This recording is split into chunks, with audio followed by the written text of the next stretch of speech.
AWTOO? Are we the only ones? I'm Kathy, and today I want to talk about the Met Gala. All right. Now, for those that you don't know, the Met Gala is an annual event that raises money for the Costume Institute at the New York Metropolitan Museum of Art, also known as the Met. And I used to go to the Met after the Met Gala and go look at the exhibits for the Costume Institute because I used to live in New York for 12 and a half years. And I was a fashion designer, and specifically, I was inspired by Alexander McQueen's collections, and I actually worked on a couple fashion shows, one specifically at the Chateau Marmont. I think it was like 2003. So I remember after he died, there was the Alexander McQueen exhibit at the Met, and I remember, shedding a few tears because I had dressed. I had been a dresser and actually had touched those gowns and had put them on models for fashion shows and stuff like that. So the Costume Institute Met Gala event is always something that I can appreciate. But I will say that it is interesting to find out that, in the UK, a lot of people were saying that, you guys have to do that in America, but we have free museums because we offer our culture to our citizens for free, unlike the Americans where we have to pay for our museums. Not all of them, but some museums you have to pay for. So that was sort of what the history of the Met Gala is. I think that there was a charter that said that if the Costume Institute was going to exist inside the Met, they had to raise their own funding. So that's why Anna Wintour is the champion of the fundraising events every year. She picks the celebrities and the designers to collaborate together and helps decide what items of clothing are going to be, what looks are going to be assigned to certain A-list celebrities. And this year's theme was, I believe, fashion as art, which is a good theme, and it's also kind of redundant, but, you can be very, very beautiful. It enables the opportunity for very beautiful gowns. And there were some that I thought were really, really, understood the assignment kind of vibes. One was there's a Japanese wave, a famous painting, and there was a gown that was done with the Japanese waves from that painting as the primary aesthetic and inspiration. You can tell it's from that painting. That was one of the best ones. There was also one that Kendall Jenner wore. When she first modeled it, she didn't have it fully displayed with wings, so you couldn't tell that that's what it was. It was still a beautiful gown, but it just, you didn't know that it was actually this beautiful work of art. So that ended up being my best dress, one of my best dresses later on, after I realized that she was walking around not fully displaying the gown as well as it could have been on day one when the press pictures were first released. I think subsequently later people realized that that's what it was. I remember I posted something from Cosmopolitan online that showed the dress with the wings kind of extended. It was much better that way. And then Anne Hathaway, traditional, beautiful sculpted gown was another best dress one that I had, just as a simple traditional aesthetic of a beautiful gown that was structured really well. That was a beautiful work of art. Heidi Klum came looking like a marble statue. It was more like a Halloween costume. I appreciated the effort that she had to put in to commit to wearing that, but I wouldn't have called it best dress. It was not a best dress. So, I can't remember the name of the actor, but the guy who plays JFK Jr. in Love Story, he had a great red velvet, almost like eggplant in between wine, aubergine, velvet tuxedo. That was really good. So I could appreciate some of it. I also appreciated those that boycotted. Lady Gaga boycotted. Meryl Streep boycotted. I can understand why some people had to come because, if you're a kind of a new, the ladies from Golden, from K-pop Demon Hunters, I understand if they were going to come, how you would, if you're in that cusp of when you're about to break through, I can understand why you would not boycott. this event. But I do feel like it would have been very, very powerful if every major celebrity did boycott to make a statement, and then maybe they would have been forced to only platform very new actresses, singers, the young. Then we could forgive that, and then they would be platforming maybe people like designers that people had not heard of. That would have been a great thing. But you know, Amazon sponsors the Met every year in some capacity with dollars. This time they actually played the lion's share of the amount of sponsorship. And I do know that there was a part of the reason why Anna Wintour stepped down from Vogue was because she was upset about Jeff Bezos sort of buying so much power at Condé Nast.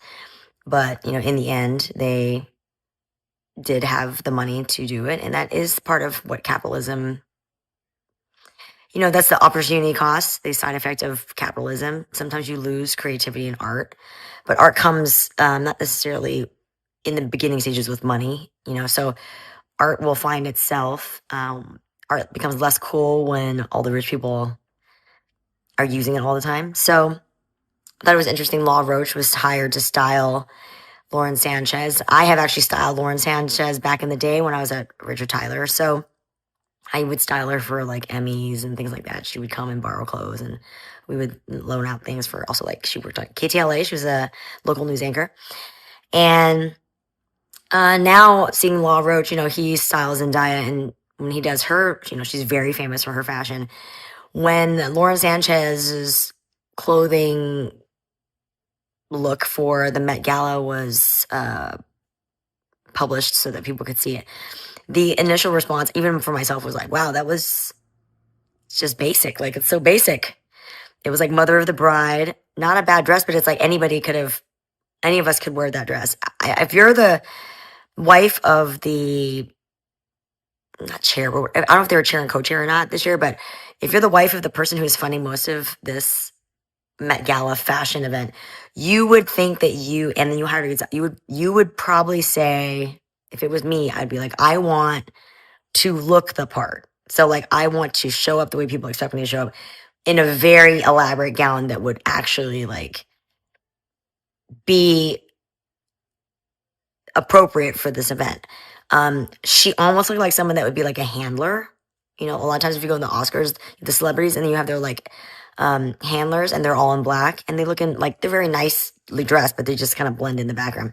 Lauren Sanchez's midnight blue gown, it's kind of like satin, a little off the shoulder with like these almost rhinestone, maybe crystal, maybe Swarovski's crystal, kind of epaulets that connected. Cute, fine, totally perfectly fine, but definitely like Mother of the Bride, definitely like not a gala that was a fashion event with Anna Wintour and like every major fashion house. So that was kind of weird. But it also was sort of a commentary, a symbolic commentary of the oligarchs and the power that they've been able to seize just by buying media, buying influence, and trying to buy into culture. But you can see how it kind of diluted it. It wasn't like the greatest feeling. It just wasn't. It was okay. There, I can still appreciate what it was for, but it wasn't. It didn't hit like it would normally hit. It didn't have the same meaning they would normally have. And then there was like a parallel fashion show with Amazon workers where there were some other stars that were there to support and MC, and I thought that was awesome because usually there's a lot of multiple fashion events going on in New York City when there's like a Fashion Week or Met Gala. There's other fashion events that will pop up as part of just the city's like energy for what's going on, and that was a good one, I think, to have like an Amazon worker fashion show. Look, it's easy to sit on a high horse and say everybody should boycott, but like, if you're still shopping on Amazon, the reality is you're also contributing to it. I have personally tried to stop shopping on Amazon, but that doesn't help because of my household. My husband shops on Amazon, so that doesn't do anything. I shop through everything else, like Target. I'll shop through Walmart. I don't really shop at Target as much anymore. Actually, I don't really shop anywhere as much anymore. I kind of like go. I'm actually just like streamlining and not like buying stuff as much. I go to Costco. I go to Ralph's. I go to Trader Joe's. pretty much don't. I've just like learned to spend less money. So I'm taking in a lot of art. Sunday is my birthday. It's also Mother's Day. And I have asked my family to try to create a birthday day where we literally just do as much stuff that costs nothing and just explore what the world has to offer that doesn't cost anything. I just went on a Disneyland VIP tour with my kind of regular VIP crew for my birthday. I was doing a May tour, Season of the Force. It was really fun, but that was my bougie part of my birthday. And then I'm doing a cruise on May 15th to the 18th with another friend. So I get to, live it up. So with my family, I wanted to kind of have a simple day. And Mother's Day is super busy anyway, so it's really good to just like chill. And I have another day on my Disney ticket, my 3-day, I think it's a SoCal ticket that I had. So I have another day that I need to use before it expires. I'll get to go to Disneyland and have a little Disney day with my family. And then we're going to take a little bit of a break from the parks for a little bit. Just kind of, I had to touch base and see of how they feel about it. And, it's just I think the next year or two, the dollar has lost 10% of its buying power. So that's also why I feel like instead of trying to afford things that we used to be able to afford without a problem and have to pay 10% more for it, I'm just trying to live with less and use less. Go use the stuff that I already have. I have bought a couple things here and there, like clothing, a little couple things. I'm really focusing on food. Luckily, I have spent enough money on other things where I have like comps and points and things, so I can use that to sort of make my life feel still pretty normal. But I'm really making an effort to live with more of a minimal state of mind in terms of like how much spending has to be done right now. Because I feel like it's how we can slowly take our power back from the corporate overlords, right? Like, can I spend less so that I don't give them all this power? Can I maybe I have an avocado tree. It's going to take a while for that thing to get bigger, but I'm starting to like grow things. I'm starting to get things like, I don't know. I used to buy Fiji water regularly. I had a subscription for like 5 years. I bought Fiji, maybe even more, maybe like 10 years I bought Fiji water. And now I have a filter in my refrigerator. The water tastes, I have a very sensitive palate. Water tastes really good. And now it's free. So there's like little changes like that I feel like have helped and improved my life. And so I want to impart that on my kids too. Because for a while then my kids were like, we got money, just buy it. We got money. Everything was like, you can do it. You can do it. I'm like, that's not really the point. The point is that I really need to teach you guys not to think everything's solved so easily, because it is hard to be an adult. It is hard to make decisions where you have to decide, can I afford this now? I have to wait maybe a few months, maybe a month, maybe a couple, whatever it is, you have to wait. And then you just have to understand that things don't just happen because you want them to happen. And I don't stress my kids out with the stress of like money concerns, but I definitely want them to not be like, oh, you got this, it's fine. I want them to appreciate it. And the tariffs and the economy and the buying power issue with the dollar helps create an environment which I can legitimately do that, and I don't have to like lie to my children. And I have seen a significant difference on the way that they behave. They are much more grounded. They are much more appreciative. They don't waste things anymore. They actually say, oh, I don't want to spend money on that. That sounds like it's expensive. Let's not do that. And I think it's a positive change. I have read recently that in order for kids, well, I'm Gen X. I read that the reason why Gen X is the most resilient and autonomous independent generation is because we were latchkey kids and we were basically neglected. And so that we had to regulate ourselves and be able to handle things on our own. So I have to sort of simulate and create versions of that for my children without leaving them like completely alone, because that would be crazy and scary. And every once in a while, maybe like in a hotel, if I'm in Vegas, I'll go downstairs really quick, and so they get a little taste of that, but not like all day. They would never be able to go like. I mean, I remember being like weekends, like totally. My parents would go to Vietnam for like a trip, and then my sister and I would just be at home. So like, and I was 16, I had a car, but it was just like one of those things like they're like in a different country for like 3 weeks, So being able to sort of like show a sense of responsibility for my boys, and then also like recognizing the manosphere and how it has affected the younger generations and how we talk about things. But I've also just recently seen that after the Louis Theroux, I believe is that his name? Is that right? Louis, maybe anyway, Manosphere documentary on Netflix. A lot of the Manosphere guys that are famous actually ended up getting divorced. So, you know, their message isn't really like a lifestyle, a real lifestyle, an actual thing that like would work. So, I mean, there's some hope there. I think it will be nice to sort of have these moments where we see light at the end of the tunnel in terms of the manosphere recognizing that they are wrong. We have Joe Rogan, Tim Dillon, they're all sort of like turning on Trump. That helps sort of shed light on one, being able to take responsibility for something you say that's wrong. You know, that's good. Speaking up when you know you're wrong and advocating for the correct side, that's good. Taking responsibility, that's good. So, you know, I'm hopeful. I want to give a shout out to my editor, Chris Malatino-Brown, and my creator of my theme music, Citizen King Music. We have been, if you notice, I was doing really quick uploads without any intro.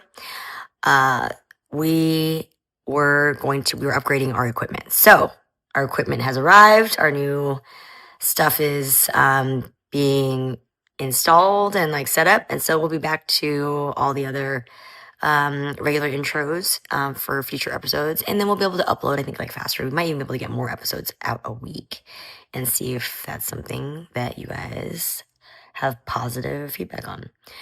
So it's been actually really good. I'm going to do like little short food series. I did a little explanation, instruction, short video promo on how to eat pho. So I'm going to do maybe like hot pot, maybe Korean barbecue, you know, Ethiopian. Just look at around, see what's out there. And then maybe just go look at like mom and pop food places in SoCal that are delicious, that aren't necessarily well known. And maybe some other things. I don't know. We'll see how I'm feeling, you know, getting that vibe.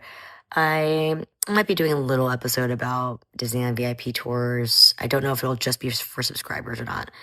We'll see. But if I have any questions about doing things like that, I think I might do some kind of thing. I really want to invite one of our, you know, fans, one of our only ones, one of our day ones, to be able to come on a tour, on Disneyland tour, and just like experience it. Or, you know, I want to be able to, you know, send something to our day ones and give them something that, you know, could be. I may be thinking of baby tea. I was gonna do sweatshirts, but I don't know. Sweatshirts are kind of, I can't really tell. I gotta think of like what kind of design would I like? You guys tell me. Do you want a hoodie? You want baby tea?